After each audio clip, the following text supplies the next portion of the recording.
अदालत की कार्रवाई शुरू की जाए। हाँ तो मिस्टर, आपकी माता हेमलता जी का कहना है कि आप उनके बेटे नहीं हैं। जी, वो सही कह रही हैं।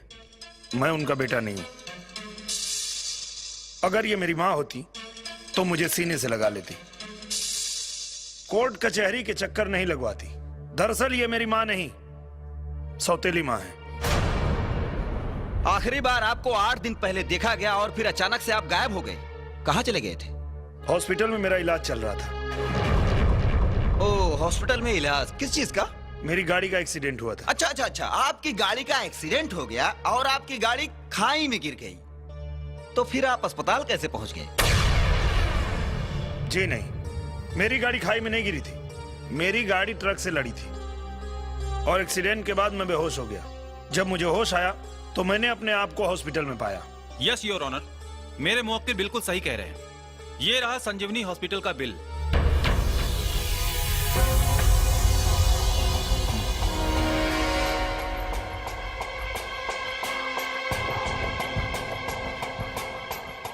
योर ऑनर, मैं संजीवनी हॉस्पिटल इंक्वायरी के लिए गया था। उसके हिसाब से मिस्टर दीपक जो कुछ भी कह रहे हैं वो बिल्कुल सच है। हाँ तो आप होश में आने के बाद आपने सबसे पहले सूचना अपने घर वालों को क्यों नहीं दी?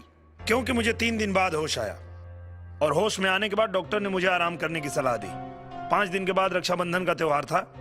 मैंने सोचा अपनी बहन सोना को सरप्राइज दूंगा। और 8-10 दिन घर से बाहर रहना कोई बहुत बड़ा इशू नहीं है। और जो लोग मेरी मौत की कहानी रच रहे हैं उनको पता होना चाहिए कि मैं सिर्फ 8 दिन बाद घर आया हूं, 8 साल बाद नहीं। ये हस्ताक्षर पहचानते हैं आप? वकील साहब, लगता है आप सठिया गए हैं। Order order.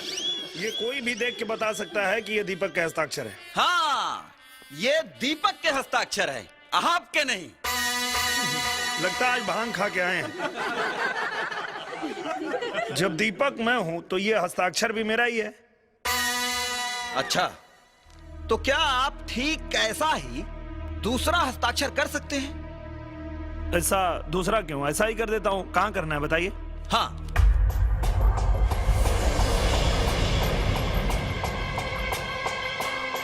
संभल कर दीपक साहब, दूसरों के हस्ताक्षर की कॉपी करना इतना आसान नहीं होता।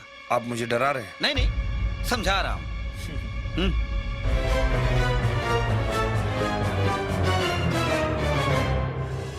Thank you your honour. मैं सिग्नेचर एक्सपर्ट से इस आदमी के सिग्नेचर और दीपक यादव के सिग्नेचर का मिलान कराना चाहता हूं ताकि यह साबित हो सके कि ये जो शख्स अपने आप को दीपक यादव कह रहा है, क्या यह दीपक यादव ही है या उसका हमशक्ल? इजाजत है। Thank you milord. लीजिए राणा साहब, और सिग्नेचर की रिपोर्ट जल्दी मंगवा दीजिएगा। ओके। सिग्नेचर एक्सपर्ट की रिपोर्ट आने तक कोर्ट को मुलतवी किया जाता है।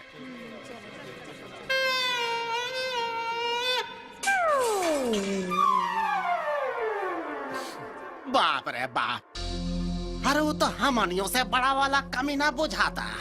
देखला है लोग, अरे अदालत में ऐसे सीना तान के खड़ा रहला जैसे दीपकवा के हम शक्ल ना दीपकवे होके। हमारा तो कौनो बहुत बड़ सातिर बुझाता। अरे रउआ लोग झूठा ही इतना टेंशन लेता नहीं। केहू के सिग्नेचर के कॉपी कइल इतना आसान नहीं खे। कहीं कर देलस्ता, अरे तब तक हजारों करोड़ के संपत्ति गए। भैया,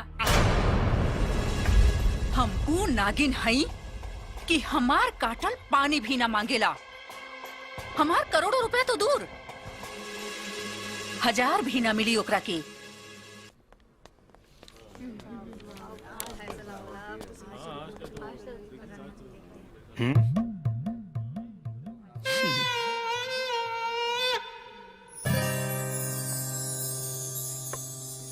योर ऑनर, सिग्नेचर एक्सपर्ट्स की रिपोर्ट्स के हिसाब से ये दोनों सिग्नेचर एक ही व्यक्ति के हैं,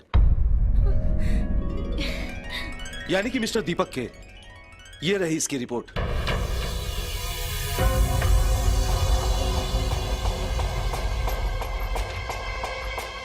तमाम सबूतों को मद्देनजर रखते हुए अदालत इस नतीजे पर पहुंची है कि अभियुक्त दीपक पर लगाए गए सारे आरोप बेबुनियाद हैं। लिहाजा ये अदालत ये फैसला सुनाती है कि अभियुक्त दीपक ही मिस्टर दीपक यादव हैं। जज साहब, आपके इस फैसले पर मुझे आपत्ति है। आपको जो कुछ भी कहना है विटनेस बॉक्स में आके कहिए। जज साहब, ये दीपक यादव नहीं है। ये जरूर कोई शातिर मुजरिम है जो कानून की आंखों में धूल झोंककर कानून को गुमराह करना चाहता है। Objection your honour. ये मोहतरमा हमारे मुवक्किल पर जबरदस्ती का इल्जाम लगा रही हैं, जबकि यह साबित हो चुका है और कोर्ट भी अपना फैसला सुना चुकी है कि यही मिस्टर दीपक यादव हैं। जज साहब, ये दीपक यादव नहीं है। दीपक मेरा अपना बेटा नहीं, सौतेला ही सही, लेकिन मैं दीपक को पिछले 10 सालों से जानती हूँ। उसकी रग रग से वाकिफ हूँ जज साहब। जज साहब, इसमें और दीपक में जमीन आसमान का फर्क है। एक फैमिली के तौर पर मैं इसका टेस्ट लेना चाहती हूँ, जिससे ये साबित हो जाएगा कि ये दीपक यादव है या नहीं। लेकिन इसके लिए मुझे आपकी इजाजत चाहिए। इजाजत है, लेकिन आप जो भी टेस्ट लेंगी वो दोनों पक्षों के वकीलों के सामने लेना होगा। Thank you.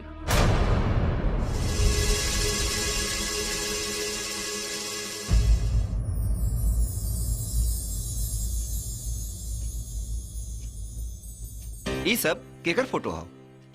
ये सब दीपक के दादा परदादा गुरु कुलगुरु और पुरोहित जी के फोटो हा। दीपक साहब के पहचाना तारे, वो आवा तारे और अपना परदादा के फोटो पर हार चढ़ाई हैं। तब बस दूध के दूध और पानी के पानी हो जाई। एमा से उनके परदादा के हो? बाएं से तीसर फोटो जेकर आगे पियर फूल रखल है।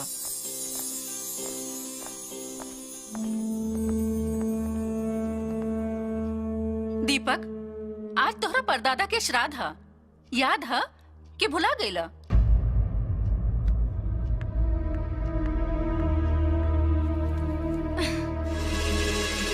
ल, चढ़ा दो अपना परदादा के फोटो पर। ल,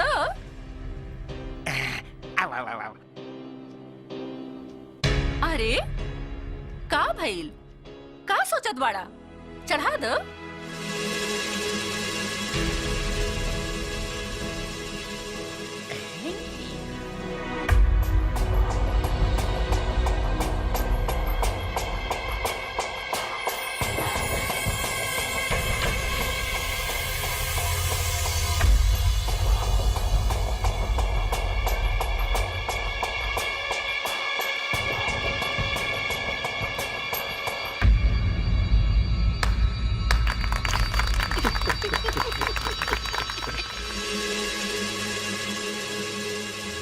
देख लेनी वकील साहब, हो गए रउआ सामने दूध का दूध और पानी के पानी।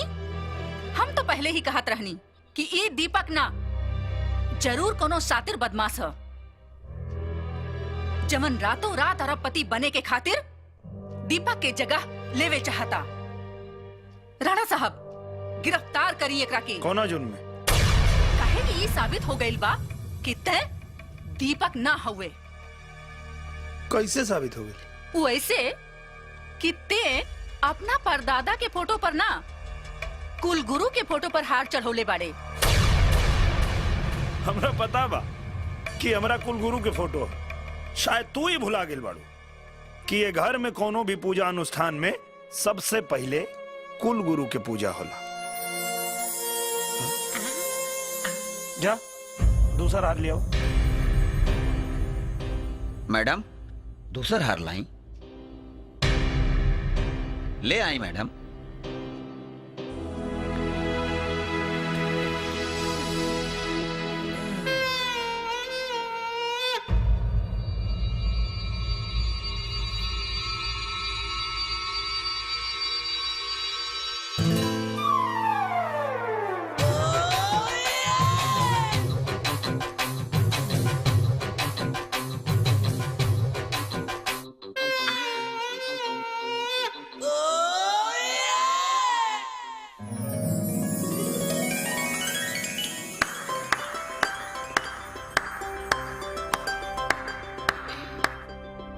यह है ना हमरा परदादा के फोटो। तू ये घर के मालकिन हो, कैसे सब भुला जाता रो? अब एक काम करा, जा जाके परदादा से आशीर्वाद ले ला कि आवे वाला समय में तोहरा और तोहरा पालल कुकुरन पे कोनो विपत्ति ना आवे। अब एगो बात कान खोल के सुन ला कि दीपक के तरफ केहू भी आंख उठा के दोबारा देखल तो हमरा ना चाहला के बाद भी कार्रवाई करे के पड़ी। और खास कर तू ब्रिजेश, तू तनिक संभल के रही है बाबू, का बुझला? चला।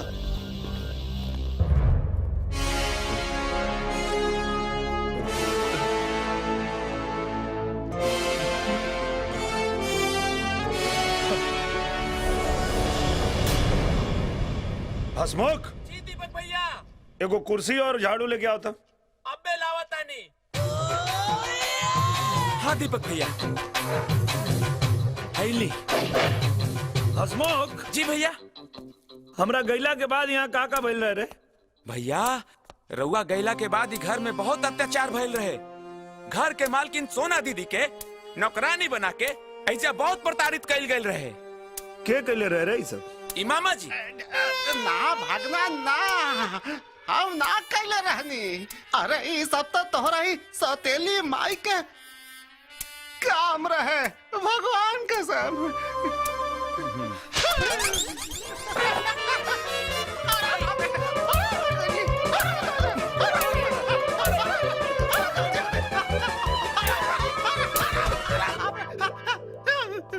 हसमुख जी भैया।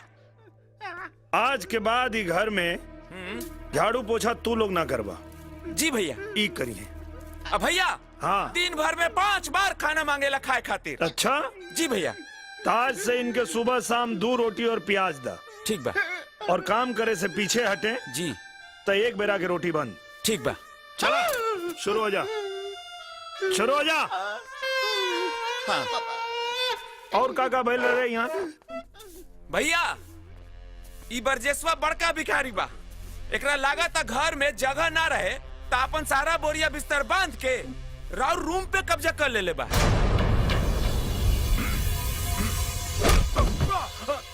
ए, रुक जाओ। तोरा और हमरा रिश्ता के बीच में सौतेला के साथ साथ माँ शब्द जुड़ल बा। वही शब्द के लिहाज करता नहीं तो अगर तोरे तरह कहीं सौतेलापन पे उतर गई तो तोर होश ठिकाने लग जाई। चुपचाप खड़ा होके देख। चल चल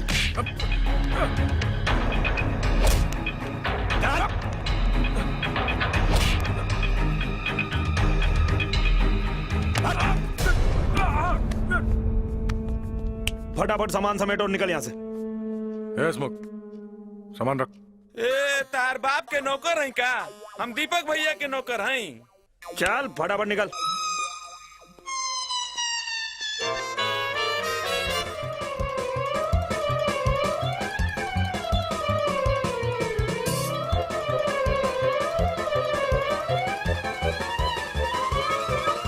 दीपक भैया चड्डी छोड़ के जा रहल बड़े। पास मारा था। ये अपन बदबूदार चड्डी भी ले जाए यहाँ से। हाँ।